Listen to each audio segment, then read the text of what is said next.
that if you push all of the time and you don't have recovery cycles, your body will force you to recover. So it actually becomes a zero-sum game. Because, and you see this all the time, like one of the most common thing in people who work for large corporations is social jet lag, where they push all week, and they're out, they're entertaining, they're doing everything, they're working super hard, they're surviving on sort of 5 hours of sleep a night. And then at the weekend, they're like, oh my God, Saturday morning, I find it so hard to get out of bed. My family hate me. Yeah, my partner hates me. I don't spend any time with them. And they just try to recover. The body's really compensating. And then they do it again, or they book a holiday. Welcome to the Hanu Health Podcast, where our mission is to help you to breathe better and stress less. On this show, we discuss a variety of topics and provide practical suggestions for improving health and well-being. However, none of the education, tips, and tricks provided should be taken as medical advice. Your medical doctor is your best bet if you have medical questions. Also, on this podcast, we interview numerous guests from diverse backgrounds, interests, and may carry some unique ideas. Hanu Health as a company does not endorse all statements provided by guests or condone all suggestions or protocols discussed. We just like hearing about cool people doing rad and new things. So sit back, relax, breathe, and enjoy the show. All right, Angela, welcome to the Hanu Health Podcast. This one's been a long time coming. I feel like we tried forever to do this, and there was just like one roadblock and barrier after another, but we're here, as such is life. Welcome. Thank you so much. I'm so excited to be here. It did feel like it took a while, didn't it? Just to get our calendars, and then we have various things come up that got in the way. But thanks so much for having me here today, Jay. Yeah, absolutely. I feel like that's just what I'm encountering all the time now. Like, it's not just you, like, it's just like life in general. Like this whole like pandemic COVID thing that we've been living for in the last 2 years, like derails like everything, it feels like, because I'll have a family get together and like one kid will get the sniffles and we're like, we got to cancel the party for today, or I'll be headed out to travel and my kid gets like a little bit of sniffles from school and I'll be like, oh, does that mean I have to derail? So I think I'm just used to like shifting schedules. Like, I know, like it's been time that we're in. It's been the same for us actually, but it's funny because here in the UK now, we had an announcement that from the 24th of March, there is literally going to be no testing, no disruption, nothing. We're going to go back to a world pre-COVID. And so you don't test, you don't do anything, you just go out. And so you could literally socialize with someone with it in a month's time.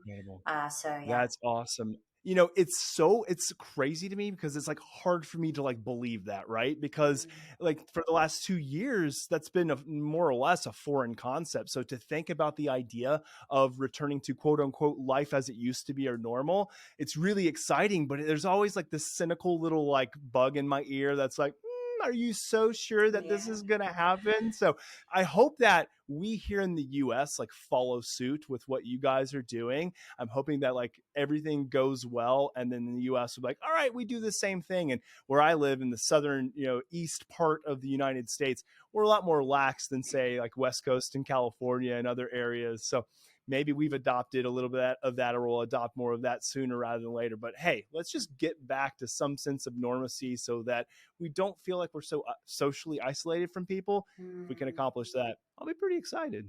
I'll be excited too. So let's see. Let's hope that it actually happens. I know, like, I've got clients and friends in Germany, and they literally have to test just to go to a government test to go to the gym. So they've got to spend 45 minutes going to a testing center, getting a negative result to be able to walk into the gym, which is, So wouldn't it be lovely for life to return back to normal? It would be. All I can do is like raise my brow to that one. Seriously, to go to the gym, the place that will probably bring more healing than anywhere else. We're gonna mandate certain things to enter that place.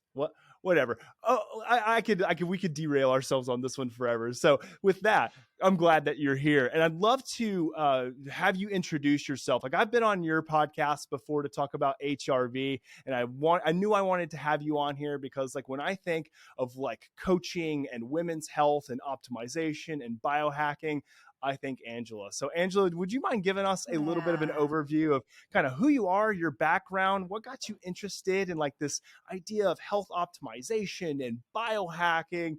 and coaching. Take it from there. Yeah, of course. Thank you, Jay.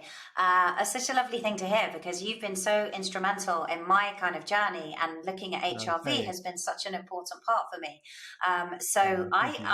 For those that don't know me, I was a lawyer for many years for my sins, a corporate lawyer in London, and literally just worked my absolute backside off. You know, it was one of those jobs where you're working multiple time zones with Asia, London, and the US at the same time, just getting absolutely no sleep. And I think in your 20s, you can get away with this for so long. You kind of feel quite invincible.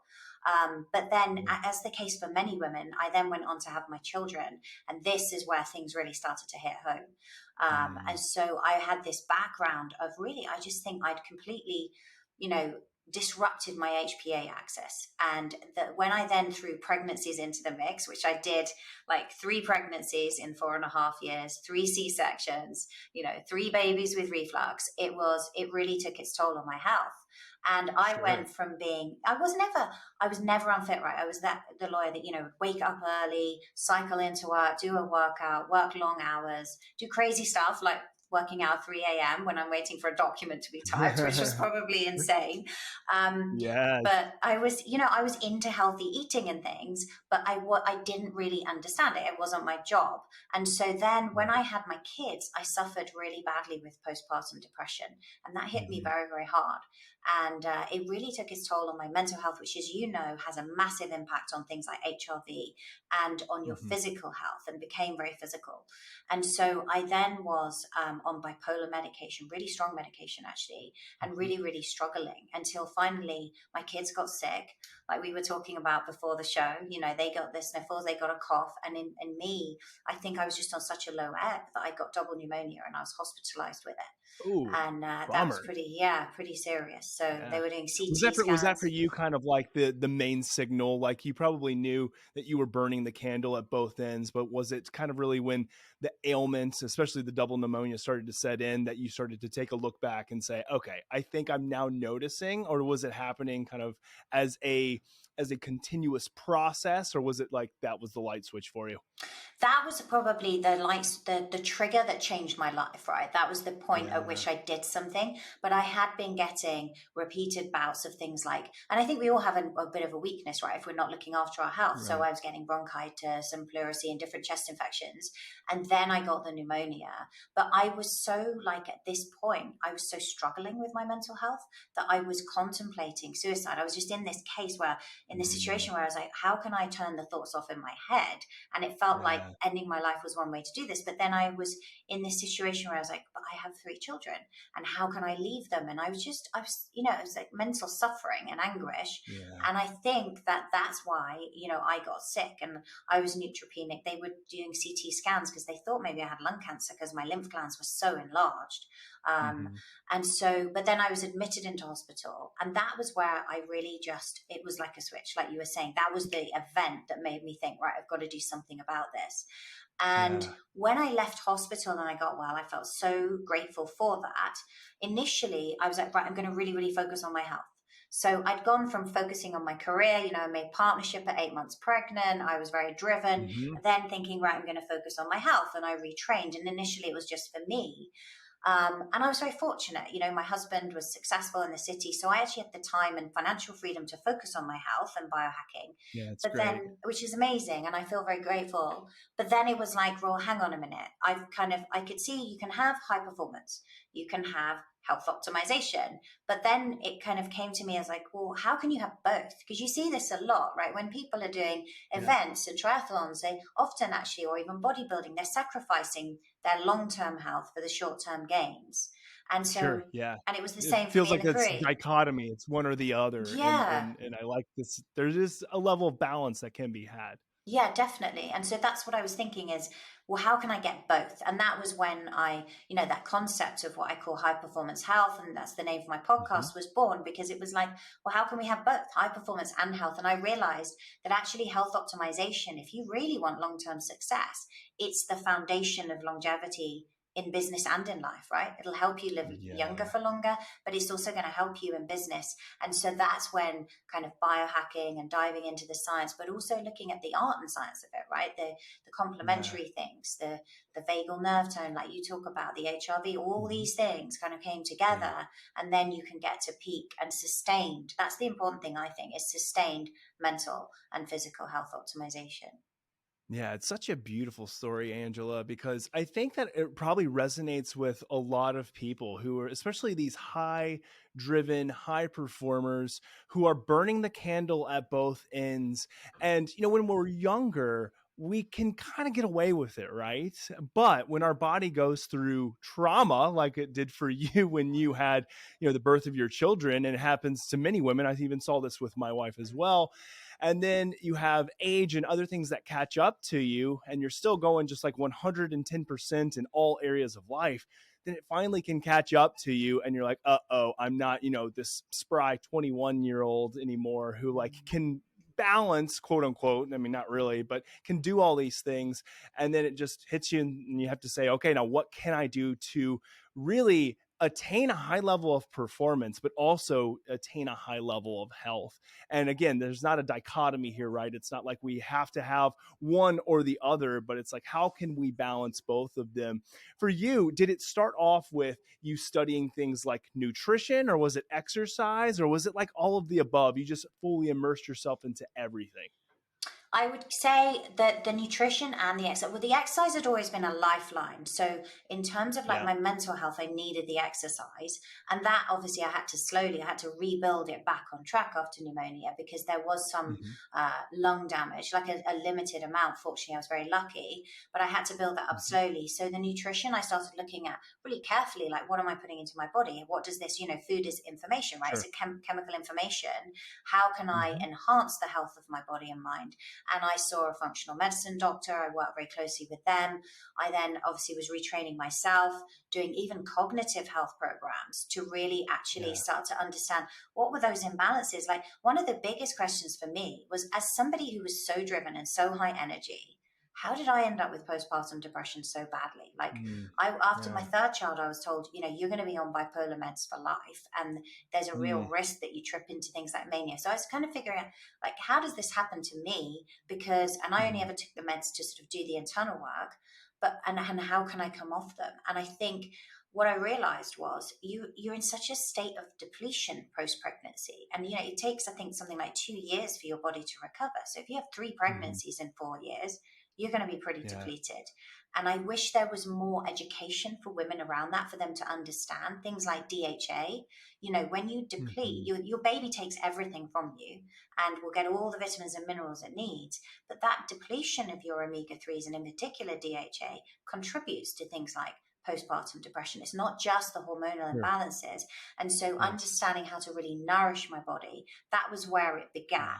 And then I started to look outside. And then, what biohack is like? When you start in that, it just becomes addictive. It's like, what? You mean I can get better and better? Exactly. I know. It's like, once you kind of establish a really good baseline, but you realize that you can optimize from there, then it's a lot of time, a lot of effort, a lot of money that you can spend going down that route. It was like when I started playing golf, I had a buddy of mine who's like, this is a bad rabbit hole for you to get in, because once you start like getting your gear and wanting to go out and play and practice, it's going to take up a lot of your time and money. And it did. And so biohacking is the same way. Health optimization is the same way. But Angel, I love that you mentioned kind of this aspect of like the stigmatization that can happen when someone is having, or a woman is having, postpartum depression, because as a psychologist, it's something I've seen so often. And one of the recurring themes that I see is that a lot of times it's turned inward. Like, this is my fault. I'm the one who caused this. Maybe if I didn't do this, maybe if I didn't do that, maybe if I didn't have a child.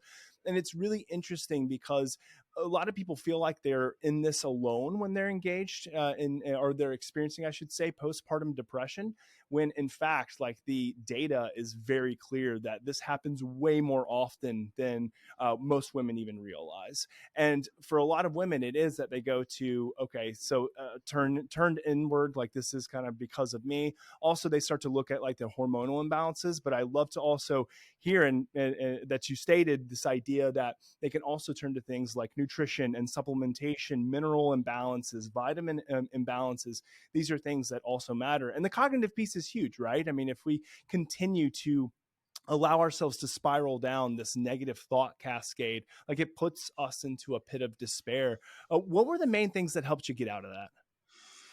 I would say, first of all, as you were saying there, the acceptance. So I think it's very easy to blame. And I think women do this a lot, right? They're like, why am I like this? Why am I? And it was a very private battle, because now I talk about it openly on podcasts, because I think talking about it helps other people. But you can't, you can help other people to heal from scars, but not from wounds, right?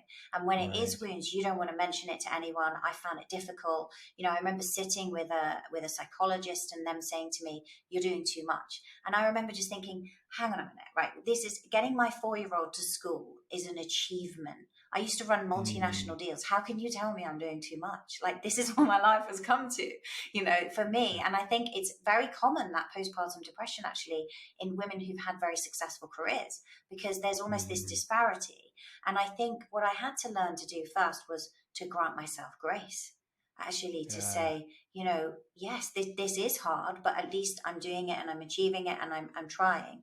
And then really the acceptance and becoming aware of my thoughts and understanding them. I had no kind of understanding previous to that, of like, your thoughts create your feelings and your emotions and what happens. So that was a huge, which you know all about as a psychologist, but that was a massive learning process for me.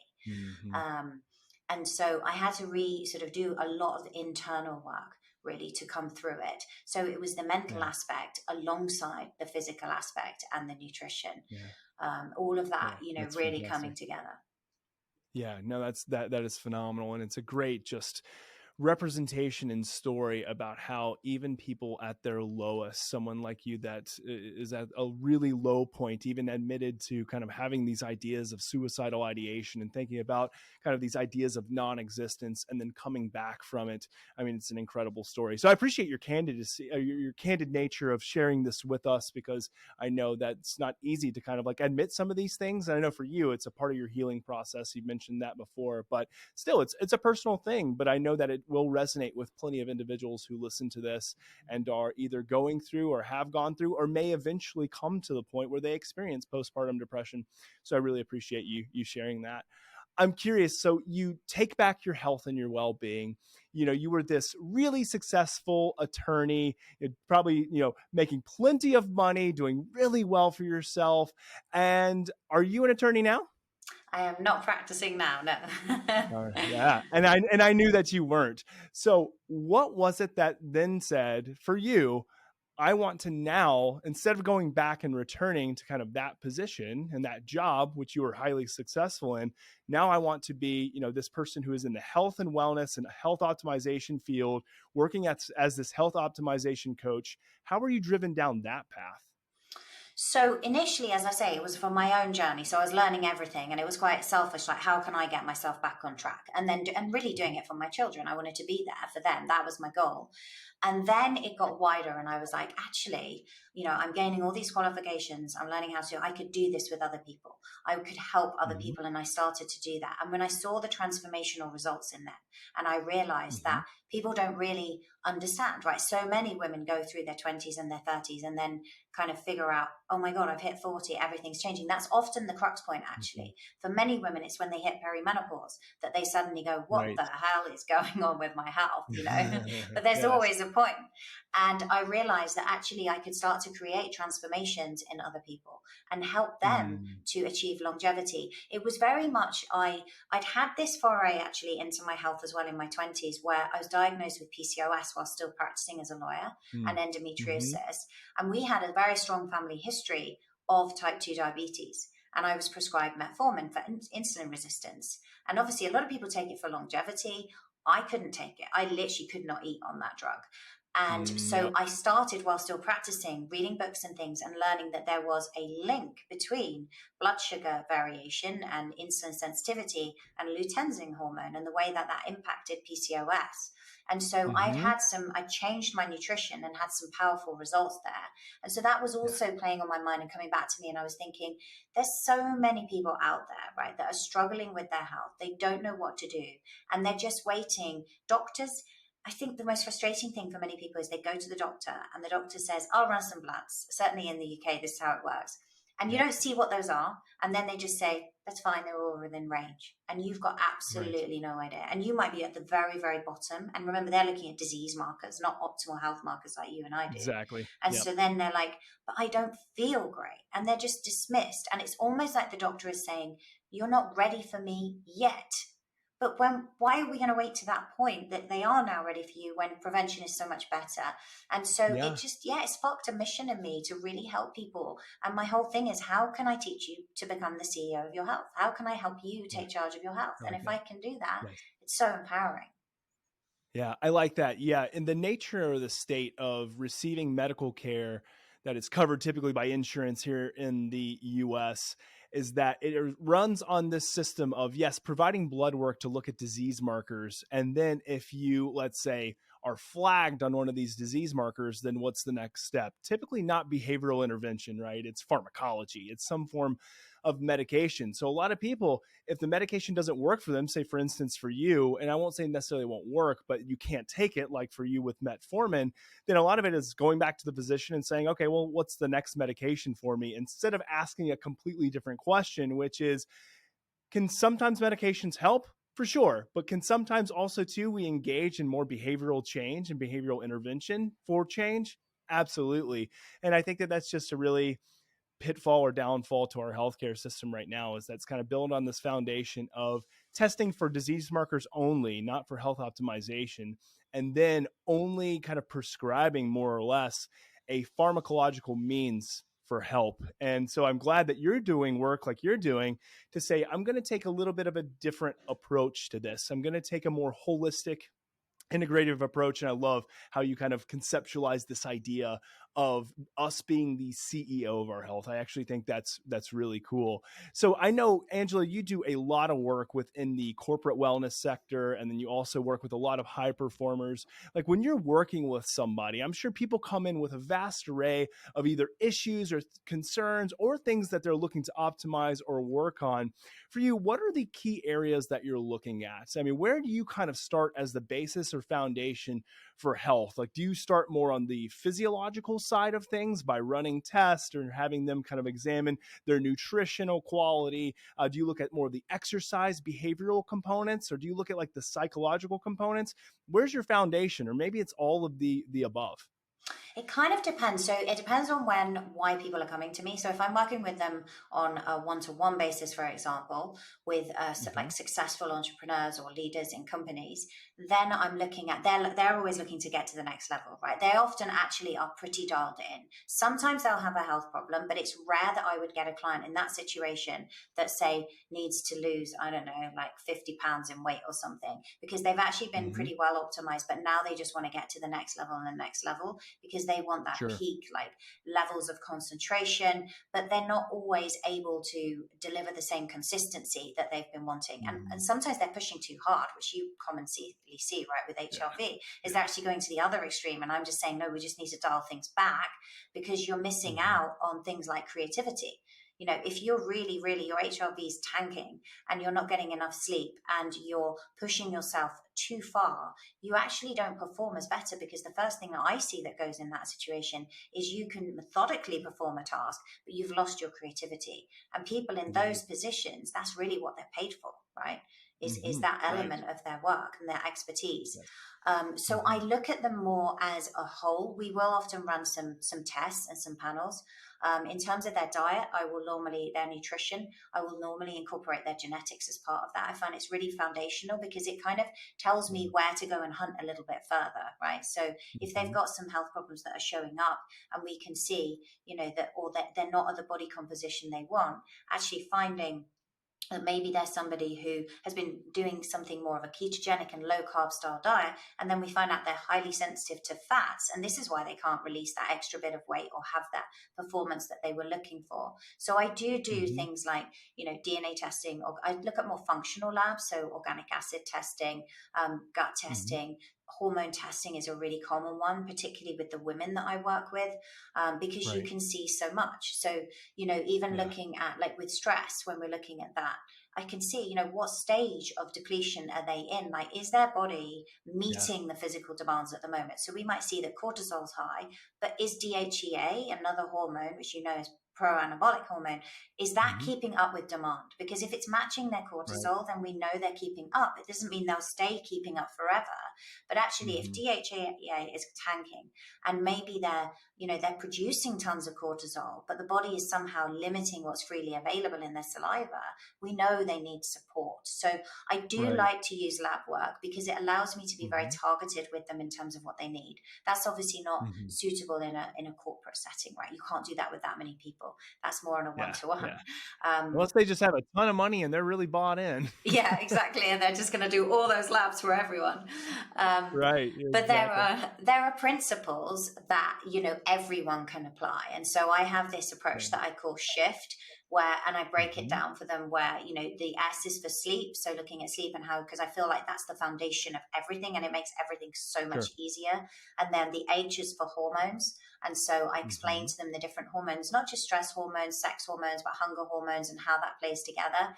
And then the I is the insights, where we discuss things like biohacking, using things like an aura ring, different even just journaling insights they can gather, and lab testing. And then the F is around fuel. So it's like, how can you fuel your body? And that is, a 4-pronged approach. So for people listening, the acronym I use is FLOW, right? So it's like food, light, oxygen, and water. How can you hit those parameters? Because that's the way you fuel your body. And then the last component is the T. So that is training your body and mind. And it's very much body and mind. So because that kind of helps you make that shift, right? So. Yeah, indeed. I'd love to break down this concept of enhancing our adaptability to stress and stress resiliency utilizing your shift model, because when you were referring and describing the shift model, I was thinking about how I previously have worked with clientele and basically walked through a very similar model. I didn't use your acronym. I don't want you suing me for, trademark infringement. But one of the things that I did use was a lot of the concepts that you referred to. And so people might hear something like, food, light, oxygen, water that you mentioned, and like, how in the world does that relate to stress? Well, it actually have a lot to do with stress. And the one that you mentioned too, which I also agree, and I've spoken very openly on this podcast and other podcasts that I've done, that the foundation really to all of this, I truly do believe, is sleep, because you can have everything else in line with your health, and you can be doing everything for food and for exercise and all the biohacks in the world you want. But if your sleep is crap, then it's going to negate everything else that you're doing. It's not to say all those other things are bad, but you've got to make sure that you have the basis of sleep as really the core foundation of health. So let's talk about this concept of stress resiliency, because I can only imagine, especially when you work within the corporate wellness sector, that it seems like a major topic, if not the major topic, would be this idea of stress, this idea of burnout. How do we create more fortitude and resiliency around stress or adapt to the stressors that we encounter? So maybe it would be helpful for you just to tell a little bit about how you approach stress, how you approach stress resiliency, maybe even through the lens of your shift model. Yeah, sure. I'd be happy to do that. So I think one of the things with stress, the first thing that I always teach people is stress isn't necessarily bad. And Kelly McGonigal talks about this in detail, and her TED Talks and her work on this is amazing, because actually, if you believe that stress is bad for you, it's going to be so much worse for you and for your health outcomes than if you don't. And I think, we can approach stress very differently. So some stress is good, right? And you and I both talk all the time about hormesis, which is creating deliberate stress to make the body stronger and more resilient. That's what resiliency, where resilience comes from. However, if you are doing too much of it, then you're going to start moving into more of a depletion model. And I think that you can sort of use the athletic training terms to really help with this, right? So we know that there's a difference when an athlete is overreaching compared to when they're overtraining. And if you are functionally overreaching, you are doing enough to create a response that's going to make your body or mind or both stronger. But if you're now non-functionally overreaching, you've tipped into that balance where you're just pushing too hard. And you see that. And I think you very cleverly pointed out on my show that if you see your HRV tank by 20%, you're kind of moving now into that quite sort of crossing the boundary between functional and non-functional overreaching. Whereas when you go like Indeed. The nervous 40%, system is experiencing that allostatic load. yeah, exactly. And whereas when you start moving into like 40% or below, are you now tipping into overtraining? And that's really what we're thinking about in the corporate world in terms of burnout. Now, that's a much harder ship to turn around. And the work that I had to do, when you've burnt yourself out to the point that you're hospitalized in pneumonia, it's going to take a long time. And it took years to get back. So we don't want people to go all the way there. And I think just helping them understand the parameters of where things are going and how they can bring it back. And sleep is definitely a huge part in that. But also understanding that if you push all of the time and you don't have recovery cycles, your body will force you to recover. So it actually becomes a zero-sum game. Because, and you see this all the time, like one of the most common thing in people who work for large corporations is social jet lag, where they push all week, and they're out, they're entertaining, they're doing everything, they're working super hard, they're surviving on sort of 5 hours of sleep a night. And then at the weekend, they're like, oh my God, Saturday morning, I find it so hard to get out of bed. My family hate me. Yeah, my partner hates me. I don't spend any time with them. And they just try to recover. The body's really compensating. And then they do it again. Or they book a holiday and now they're sick on the holiday. You know what it's like, right? It's so common. And I think corporations don't support their staff enough. Whereas if you look at actually when you're a resilient individual with a really good structure of building in a foundational schedule that has the yin and the yang, has the pushing back, has the recovery cycles, you will have much higher levels of sustained performance on a consistent basis. Yes. And I think I that's like the that. key. Yeah, I think it is the key. Back to this whole idea of like, we cannot demonize stress, right? Stress is actually something that is not intended as a hindrance. It's actually something that is there to help us. It is an alert signal. It is a means also to help us build back bigger, faster, stronger, kind of from a fitness or performance standpoint. But I say fitness and performance, both physiologically and mentally or cognitively. The one thing that we have to recognize, though, is that repeated exposures to where we feel like our resources or perceived ability to handle those stressors are now being overly taxed. That's when we start to shift over into that allostatic load, where we find that it's going to be representative in so many ways, right? It can be gut dysfunction, sleep dysfunction, lowered HRV, representative of autonomic nervous system dysregulation.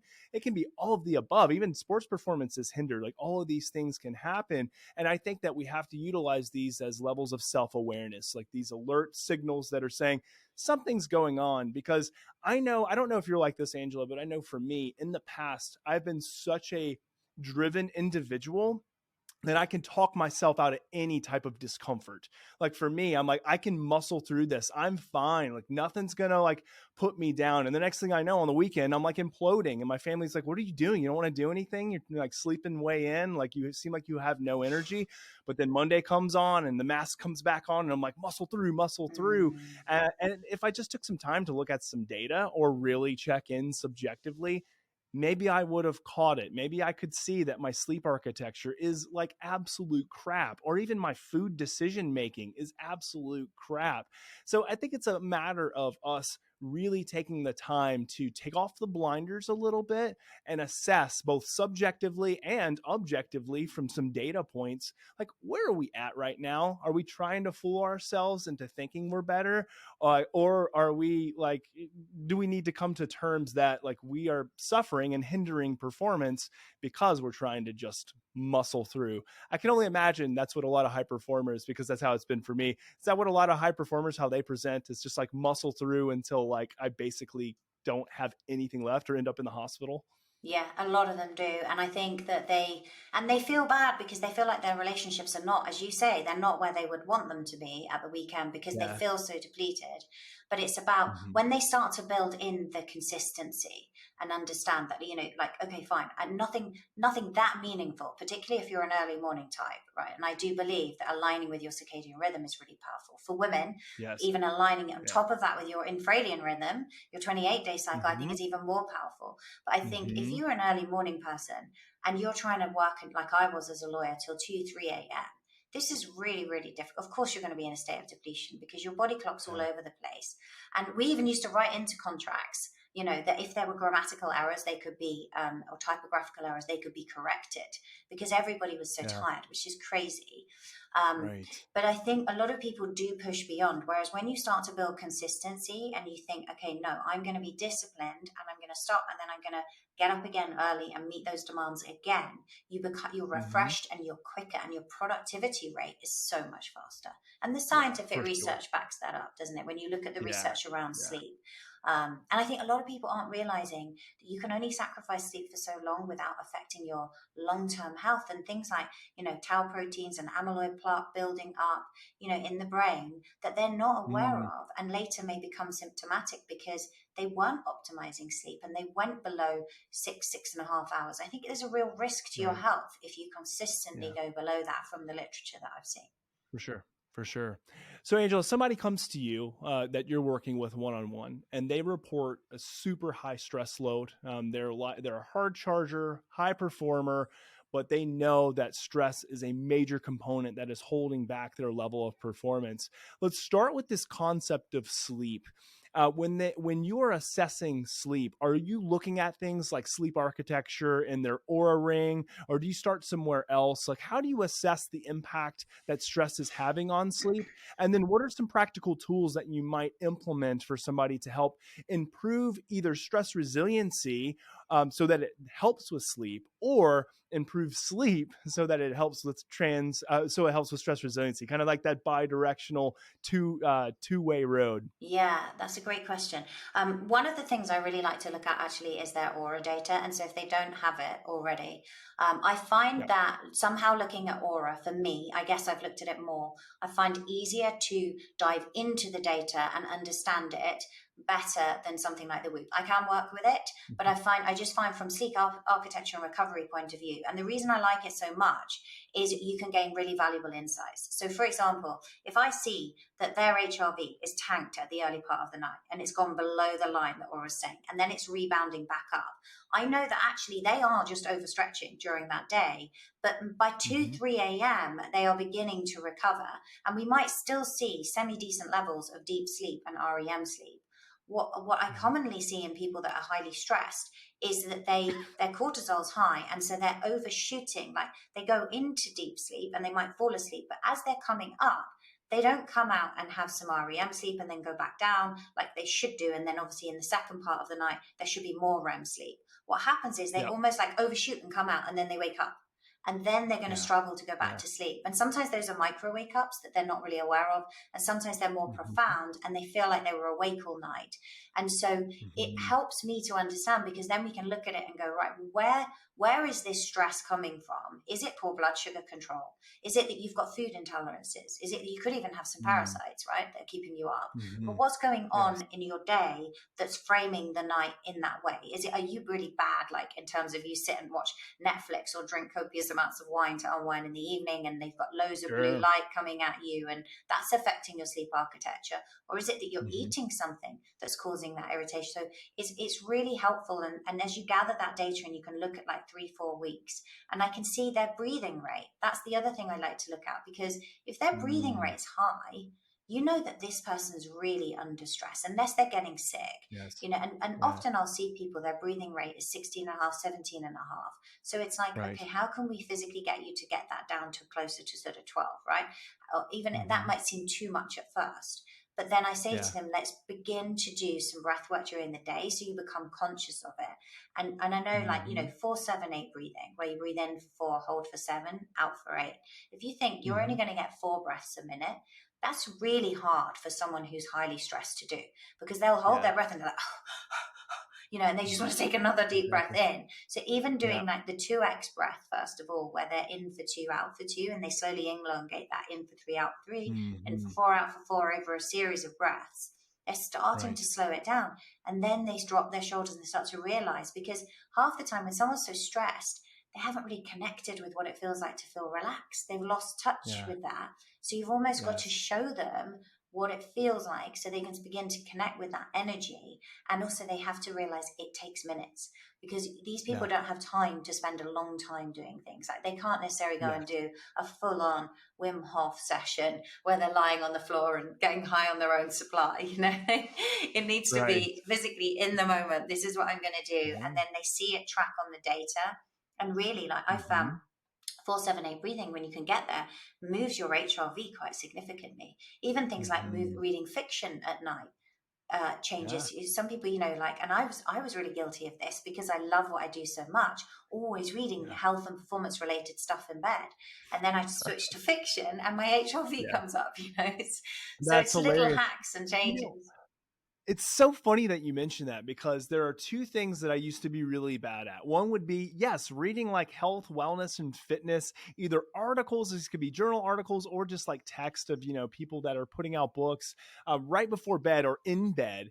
Or the other one I would argue was way worse, was reading like New York Times or Wall Street Journal or some other type of news outlet. And I think that was way worse. And I noticed that when I moved away from that, so I actually moved away less from reading in bed and only like reserving bed for like sleep and sex. That's like it. And that's kind of like the goal is sleep and sex.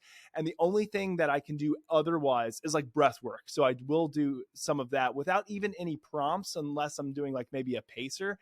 And I've noticed that a couple things: increased HRV overnight, increasing HRV faster within the sleep stages at night, but then also to a lower respiratory rate, which is what you were referring to, which is pretty incredible. I think some people just go to bed with way too much of an amped up nervous system, and they'll see like, they're like, why was my heart rate so high? My HRV so low for like the first like hour, 2 hours of the night.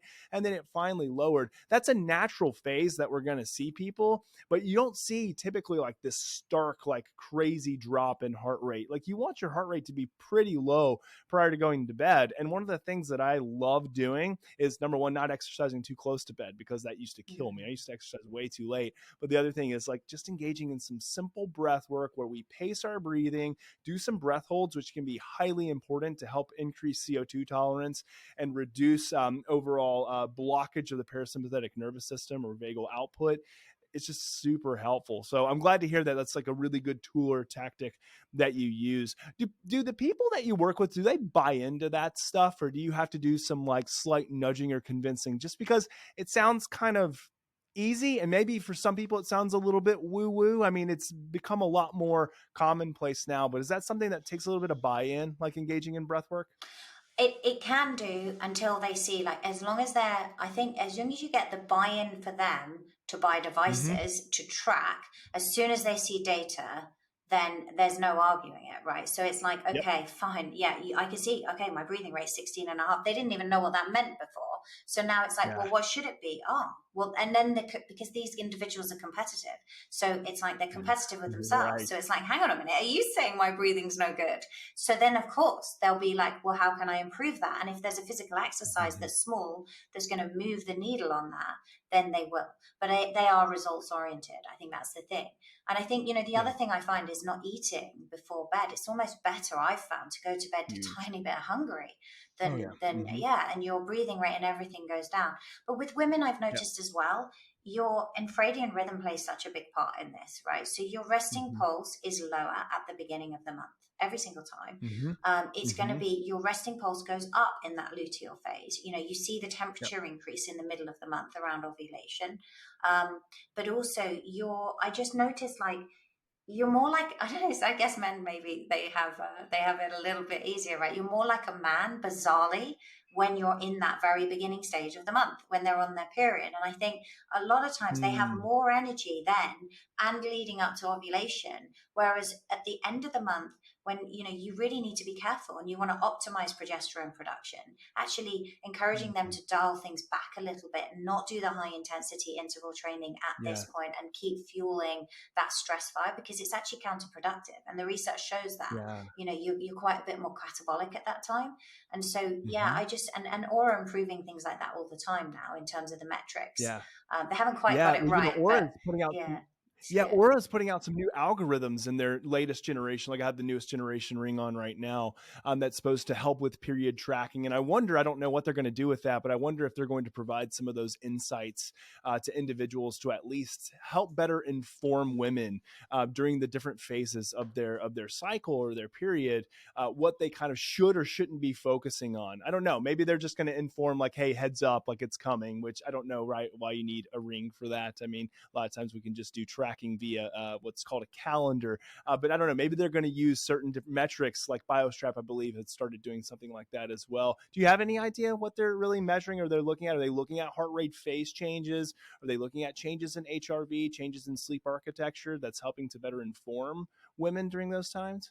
I hope so. I wouldn't say they've got it right yet at all because, Yeah. I've got the Gen 3 like you. And what it did was, and I've spoken to a few other women I have a Facebook group called Female Biohacker, and quite a few people in there have been saying the same thing, that Aura's basically saying you track your period and then 14 days later it's saying it's time for your period. And you're just like, really? No, I'm sure it's ovulation.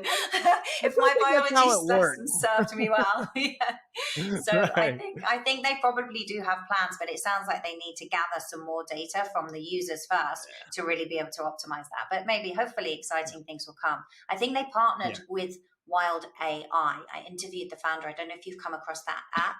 Wild AI I've are doing not, some no. great work, and Dr. Stacey Sims is on the board of that.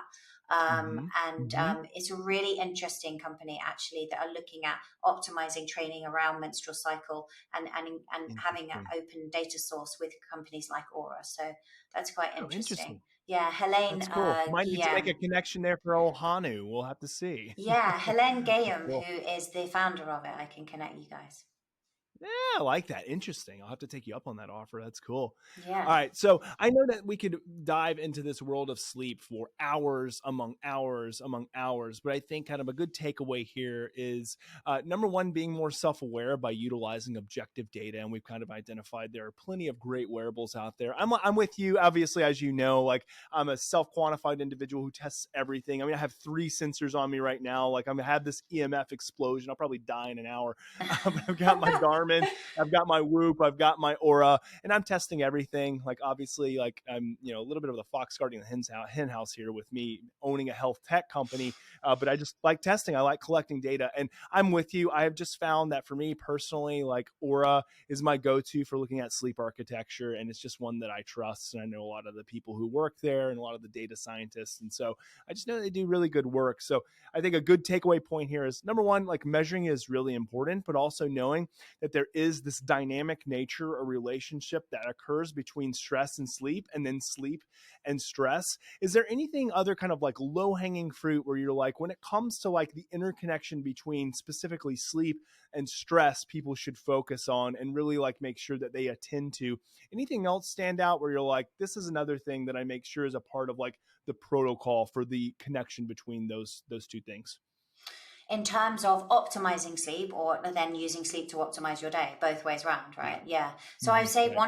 one of the most profound things that people should be aware of really in relation to sleep is the impact that it has on your blood sugar sensitivity. So this is important from a health perspective because a poor night's sleep, once you go in that division that we were talking about earlier of like 5.5 hours, you actually can become as insulin desensitized as a type 2 diabetic. So just in that It's 24 crazy. hours, yeah, it's crazy, isn't it? And I think once you understand that, that's going to, it raises ghrelin. You're going to be more hungry the next day as well. It lowers leptin. Now you're not feeling as satisfied.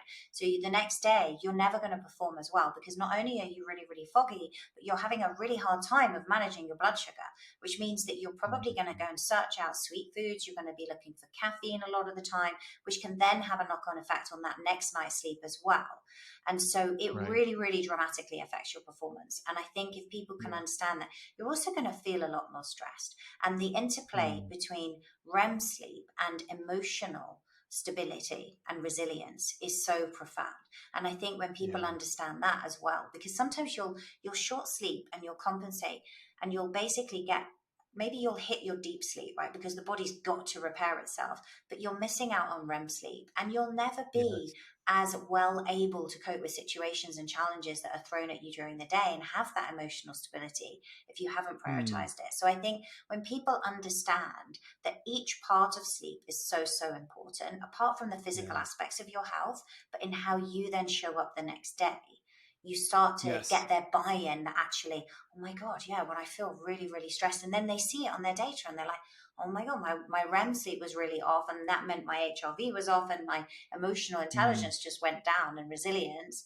It's so much. They start to understand it and prioritize it so much more. Yeah. And you know, the reason that we receive all of these different data points on our different wearables, especially in regards to sleep and sleep architecture, is for a reason. When we look at sleep stages, light sleep, deep sleep, and REM sleep, for all intents and purposes, if we categorize them into those three categories, each one of them are incredibly important. And something that happens far too often in the health optimization biohacking community is that way too much weight is placed onto enhancing deep sleep. And there are definitely reasons to enhance deep sleep, but a lot of times it comes to the sacrifice of other stages, most particularly in REM. And I've seen so often that individuals will mess around with, let's say, like high doses of things like CBD or DSIP, which is deep sleep inducing peptide, and they'll find that their deep sleep stages will significantly increase. It'll go from like let's say an hour to 2 hours, 2.5 hours, but then their REM sleep, which was, you know, maybe an hour and a half, is down now at like 15 minutes or 10 minutes. And so I always tell people, and they're like, yeah, I have no recollection of dreaming for like the past few weeks. And I feel fatigued. I feel, you know, you fill in the blank, my HRV is kind of out of whack. And I'm like, let's make sure that we have some level of balance and we're not just throwing all of our eggs in one basket, because it doesn't make sense to do that really in any facet of life. So in your own health and well-being and in your own sleep, I'd really watch out for that. So that's just kind of like the caveat that I always send out there to people. I'm like, there is vast importance in each of these stages. There's vast importance in latency. There's vast importance in how many times you're waking up, and kind of like the overall what is referred to as sleep efficiency. So I think it's good to your point. Like, it's just good to know kind of your numbers, but it's also good to know kind of like how these manifest and what it means for you, and how it can dictate a lot of the rest of your day. Like, it doesn't have to mean that just because you had a crappy days or a crappy night's sleep that you're going to have a crappy day, because we can unfortunately use data to live a self-fulfilling prophecy. But what it means is that we can use that data in an effort to make change, not necessarily dictate the day, but in an effort to make change. So Definitely. I like And that also one. you can use things, right? So if you understand that, as you say, right, you don't want it to be a self-fulfilling prophecy. So if you've got some data that's shown actually you've had a really poor night's sleep, something like creatine, for example, is really, really effective for helping the brain compensate for a poor night's sleep. So you can use that, you know, so having some creatine, some amino acids in the morning actually is going to be a really powerful nootropic for you. Yes, you can use some other things, but even those on their own are going to help you perform. And so you can tweak what you're doing during the day and use different adaptogens and different substances to really help you when you understand those metrics. And so I think it should be empowering rather than limiting. As much as you can make it. Yeah, for sure. For sure. I love that. I'm going to shift around, no pun intended, on your acronym of shift. And I want to talk about the training portion. And the reason I want to talk about training is because I have kind of, I guess you'd say, adopted this idea. And it's kind of one of the things that I've been telling people is my go-to, probably more than anything, is this idea of training. And I use kind of training in two main ways. One is kind of exercise and fitness, and the other would be like training as in like breathwork training, biofeedback training, heart rate variability training. I just see it as the lowest hanging fruit and probably the most evidence-based practice for stress resiliency. I mean, exercise, I cannot think of, after perusing through the literature, I cannot identify, I should say, any other form of treatment for stress and anxiety that has been proven to be more effective than exercise. And it's one of the ones that I really, really hone in on. So I'd love to hear, like, what's your approach to that T component, especially in relation to stress? Have you found that there are certain types of training or exercises that are better for stress? Like, what are you looking for in regards to developing a fitness or exercise protocol that is specific to stress? Like, what are those things that you look at, and how do you kind of prescribe these to the clientele that you're coaching? So one of the things I found, and I think you've probably found the same, Jay, is that amongst high performers, quite often they are actually doing way, way too much high intensity work because they just want the buzz. And it's helping them to understand that this can't continue forever. Women are probably better at grasping this, I think, but not always. This is the interesting thing. And it's not until they start to see things show up that they didn't want to happen. So for example, it's like, okay, well, why am I under muscled and I've got this body fat and this visceral fat going around my abdominal area that I didn't have before? I can't understand it. I wake up, I hit it hard, I do a HIIT workout every single morning, or I go for a run. Why is this happening to me? And understanding that actually you are now putting too much stress on your body because, as you say, right, we have this allostatic load and the body's trying to achieve homeostasis. And if we can't keep up with demands, and now you've added in, life's fairly simple in your 20s for most people. But once you get in your 30s and your 40s, and now you've added in your partner, your children that you've got, you're running around. And as they get bigger, it becomes even more challenging. Like now, like one of my kids is going for a sports scholarship, and so now I have so many different clubs and things that I've got to get her to, and we've got to meet those demands. Maybe you've got aging parents, you've got so many different things that are coming on that getting up at like 4:35 a.m. and crushing a HIIT workout may no longer be appropriate. So one of the things is educating them around this. And I just think, to use the yogis example, it's the yin and the yang. You've got to have both, and you've got to build in recovery and active recovery. So it's working with them on that. People find it hard. They do. And women I've seen, sometimes they'll do, it's not a high intensity workout, but it's a vigorous workout insofar as they're going maybe to a gym or a class and they're doing one of these kind of like metabolic conditioning workouts for 45 minutes. And they're like, I'm not losing weight. So now I'm going to layer on a second exercise class after it. So now we might be doing a spin and then something else. And it's like, the body's just hanging on here, right? It's not like going to 3 release or 4 it. hours in the gym. Yeah, it's too much. So some of I it's see education it so first. often. Yeah. And I'm with you there. I see it so often that it's just like this. There is this high you get from it. Like if you engage in some vigorous workout, like the level of just accomplishment after you're done and kind of just like the head game and the mindset of like, dude, I just crushed this. It is a massive dopamine release. And it is just it's that level of reinforcement that keeps you coming back for more. And it can be used in so many ways, right? For good or for worse, especially if it becomes, for many high performers that I've worked with, addicting. I mean, it is there for the dopamine rush. And like, it's the only thing that sometimes they can use to get that hit. I mean, it's like dope, right? I mean, it is like the thing that gives them that drug shot, into the vein, like immediately, is just to get in there, kill themselves in a workout because afterwards they feel so accomplished and have that dopamine release. But the problem is like outside of those 2 hours that they're working out, everything comes kind of like crashing down on their body because they haven't given themselves the time to recover. And so it makes them feel stressed even more. So the biggest question that I think I have for you on this one is like, how do you help them with that behavioral component and even maybe the cognitive component of recognizing the potential detriment that overexertion, overtraining can have on their sense of well-being and stress resiliency? Because I have found that this is a very hard thing to communicate to some people who use it as a crutch.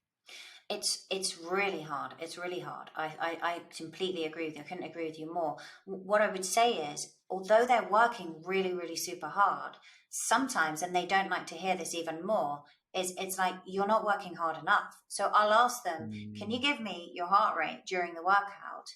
And what you find is that they're pushing, but they're never really pushing at the maximum. But then they're also not doing enough low intensity work.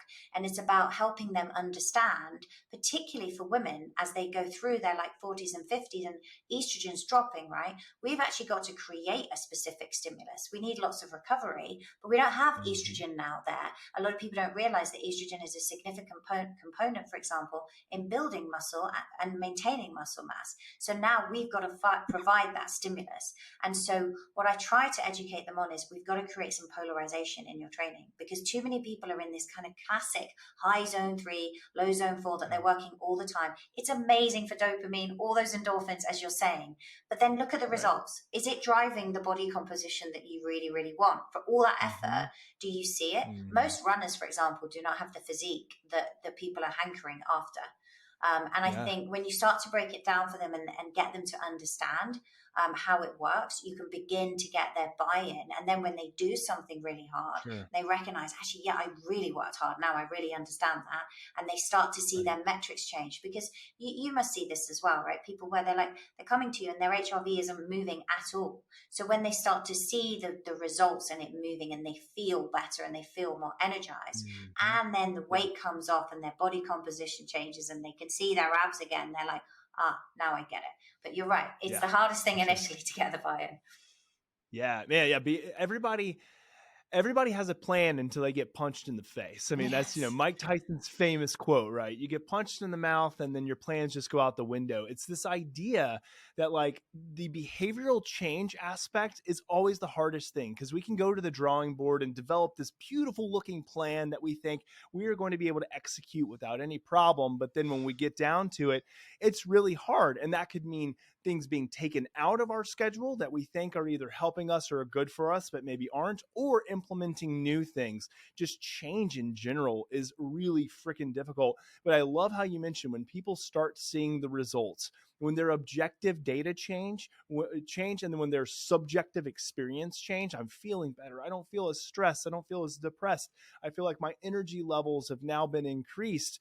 Then that's the key reinforcer that will keep them coming back for more and more and more until, some inevitable thing in life will derail. And then it's their opportunity to come back again, because that's everybody, right? We always have some level of derailment in life. And we have to recognize that. Like, it's not going to be just this beautiful paved road for us at all times. Sometimes like the road's going to be really nice and paved and smooth, and it's a really easy going ride. And then sometimes you're going to hit a couple speed bumps or a couple potholes, and it's not going to be pretty. It's all about like, how do we readjust and recover? And how do we get back up onto the smooth parts of the road, or at least try to find our way back there? So I think that is such a key component. So for you, when we think about kind of this idea of exercise, obviously I know that you're recommending to all clienteles to engage in some level of exercise, but do you kind of like this balance? It almost sounded like this, and correct me if I'm wrong, Angela, this balance of kind of like the lighter intensity, like some might refer to it as like zone 1, maybe we'll consider walking, zone 2 as kind of, like light exercise, which is what I engage and promote a lot kind of here on this podcast. And then kind of like on the other end of the spectrum will be more of like that zone 5, like high intensity repeat training or interval training. Is that kind of where you like to have people, instead of like sitting more in like the zone 3, zone 4, where we kind of seen from research is typically not nearly as effective as kind of like the other ends of the spectrum? Yeah, definitely. I couldn't agree more. So lots and lots of zone 2 activity, right? Brisk walking is such a good thing for your health. Like if you only brisk walked, you'd be extending your longevity. But if you can throw in, the next pillar is you've got to throw in some strength training, because we've got to protect your muscle mass, your insulin sensitivity, your bone density. So that's really, really important. And that can be done as part of more of a high intensity workout, or it can be done on its own. I actually think better results are when you can track what you're doing and use progressive overload.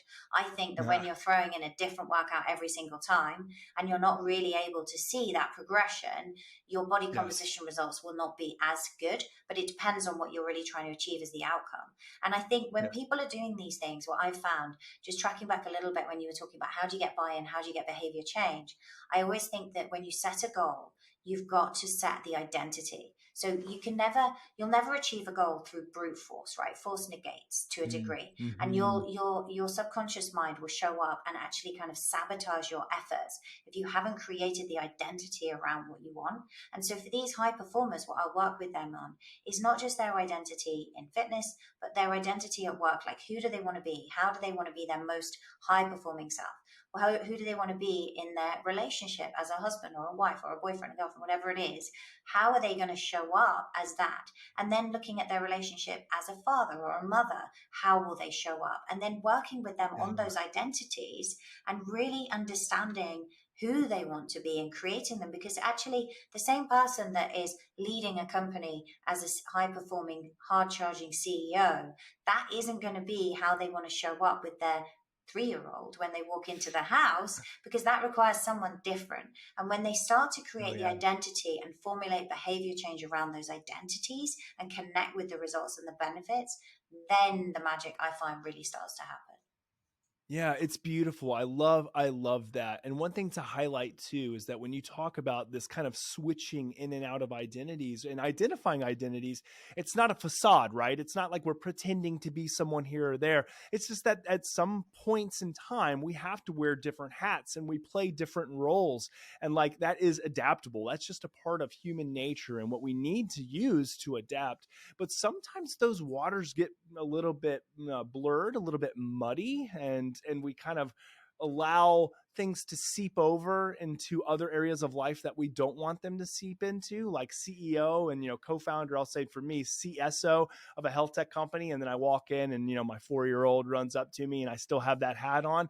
It's not typically received well. And it's a little bit of a gut check. Like when I walk in and I just know almost immediately, like I either said something that was in like Jay as the CSO mode, or and I need to now go into dada mode, and that's okay. Yeah. And that's authentic to who I am. I am dada, and I'm also, co-founder of Hanu Health. Like it's just different identities, but the big thing is that these are not facades, but these are things that we need to recognize and to operate within those frameworks at the most appropriate time. So I like that you mentioned that, because I think that sometimes goes overlooked and people don't recognize just the vast importance of that concept. So yeah. There's one more thing that I wanted to talk to you about, Angela. I mean, I know we didn't get to hit all of the shift model, but I wanted to make sure that we're conscientious of time. But one thing that a lot of people ask about, which is a sexy, fun topic to talk about in regards to stress resiliency and health optimization, it's this concept of biohacking. And it's this concept of leveraging tools in order to optimize. And I know you're a huge fan of like integrating kind of these concepts and the use of leveraging technology. So maybe even kind of moving outside of this realm of stress resiliency, and let's just talk about overall health in general, which that obviously fits within that context. One question that I love to ask people who are really into like the health optimization and biohacking field and community is like, what currently for you is like the most exciting either form of biohack or tool or technology that you're using or you're recommending to your clientele to optimize health? What's the hot topic for you right now? The hot one for me, I would say, I mean, light therapy is one of my big like loves, I would say. And actually it's funny, I've been using a device known as the BioLight, which is red light therapy for your mouth. And it comes in as a gum shield and it actually starts to optimize the health. So we know that like your microbiome begins in the mouth, right? That's the top part of your digestion and everything. And so you can actually put this on and it kind of heals your gums. It's really interesting area, and there's kind of new research coming. Instagram post of you wearing that. You've seen a post of me wearing that, so that's quite. That's something I've been playing with, and I love light therapy, right? Because light is bioactive in humans, and I think the more we can understand this, the better, And it's such a powerful tool to use to enhance mitochondrial health. And I think we are also bombarded with stress and toxins and everything that's going on that we really need to look after our mitochondria. So red light therapy is always one, alongside getting that. I have a full spectrum sauna, so I use my sauna as well, and I think the benefits for cardiovascular health are really profound.